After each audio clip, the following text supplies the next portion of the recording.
6.25 전쟁은 1950년 6월 25일 북한군의 남침으로 개시되었다.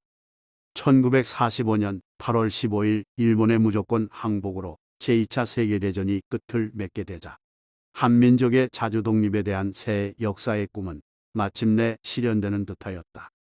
이때 미국은 한반도에 38도선을 설정하여 그 이북 지역은 소련군이, 그 이남 지역은 미군이 진주하여 각각 일본군의 항복과 무장해제를 담당하도록 하였다. 하지만 곧 제2차 세계대전기에 협조적이었던 미국과 소련은 대립하기 시작했고 정치가들 사이에도 이념적 대립이 생겼다. 1948년 남북한 단독정부가 수립된 이후에 국내 냉전은 더욱 고조되었고 북한 정권이 무력으로 남침함으로써 냉전이 열전으로 바뀌게 되었다. 북한군의 남침은 조국 강토를 순식간에 피로 물들게 하였고 병력과 장비면에서 열세한 한국군은 취약한 전력으로 인해 기습의 충격력을 흡수하지 못하여 결국 3일 만에 서울을 상실하였다. 유엔은 한국군을 도와 북한군을 격퇴하고 한반도의 안전과 국제평화를 유지한다고 결의하여 집단 안전 보장 조치에 따라 유엔군 파병을 결정하였다. 이에 이승만 초대 대통령은 유엔군이 유엔군 사령관의 단일 지휘하에 대한민국을 지원하기 위한 공동 노력을 기울이고 있는 점에 비추어 7월 14일 한국군의 국군 통수권을 유엔군 사령관에 이양하는 조치를 취하였다. 이로써 이제 전쟁은 북한군 대 유엔군의 전쟁으로 확대되었으며 한국군은 법적으로는 유엔군이 아니지만 실질적으로는 유엔군의 일원처럼 전쟁을 수행했다. 유엔군은 지연작전을 펴면서 전력을 회복하여 반격한다는 전략 방침을 정하였다. 한강 방어선에서부터 낙동강 방어선까지 미군과 유엔군의 증원을 기대하면서 시간을 벌기 위하여 공간을 양보하는 이른바 지연전을 수행하였고 이어 부산 교두보인 낙동강 방어선에서 사활을 건 방어 전투를 치렀다. 그리하여 마침내 북한군의 공세를 방어하여 전쟁의 주도권을 쟁취하게 된다. 낙동강선 방어에 성공한 유엔군은 9월 15일 인천 상륙작전과 더불어 반격작전으로 전환하여 9월 말 전쟁 발발 97일 만에 실지를 되찾고 전쟁 전 현상을 회복하였다. 유엔군은 성공적인 우회기동으로 북한군의 전선을 단숨에 절단하였으며 한국군이 38도선에 도달하자 이승만 대통령은 즉시 한국군 통수계통으로 38도선 북진 명령을 하달하였다. 이어 미국 정부도 북한군을 격렬하기 위한 38도선 북쪽에서의 군사작전은 6.28 유엔결의에 비추어 볼 때 적법하다는 결론을 내려 유엔군 개통으로 북진작전에 관한 훈령을 하달하였고 또 군사적 점령 후에 예상되는 정치적 통일을 위하여 17통한 결의를 추진하였다. 이에 공산국들은 즉각 반발에 나섰다. 중국은 유엔군이 북진하면 자신들도 전쟁에 개입하겠다고 경고하였으며 소련은 미국의 결의에 강력하게 반대하면서 즉각적인 휴전 및 외국군의 철수를 제안하기도 했다. 하지만 결국 10월 1일 한국군 제3사단이 먼저 38선을 넘어 진격하고 이어 유엔군의 북진작전이 시작되었다.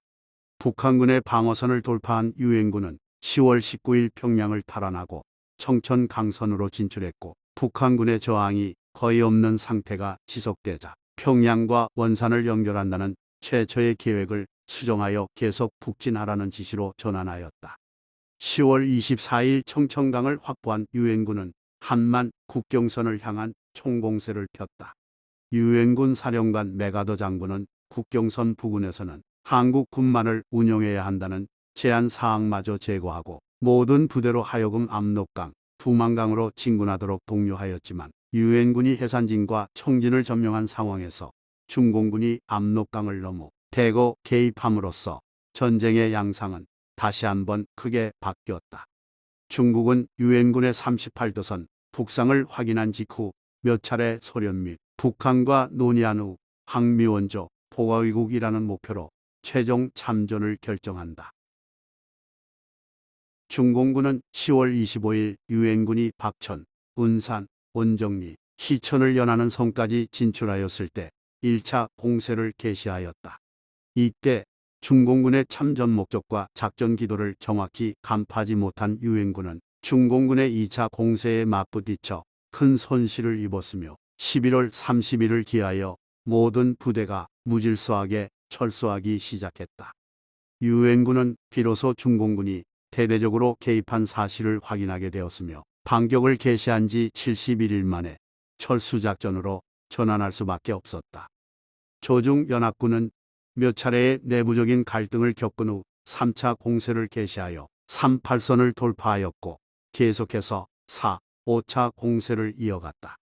그러나 중공군의 공세는 유엔군의 화력에 압도당하여 많은 희생을 남긴 채 저지되었으며 유엔군은 반격작전을 계속하여 6월 15일 문산, 연천, 철원, 김화, 화천, 간성을 이르는 지역을 점령한 후 방어선을 구축하게 된다.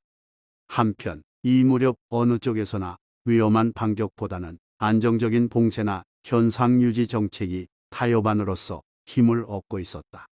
전쟁이 세계대전으로 확전될 위험이 커지자 영국을 비롯한 참전국들 사이에서도 전쟁 이전의 원상회복선에서 전쟁을 마무리하자는 휴전의 목소리가 커지고 있었다.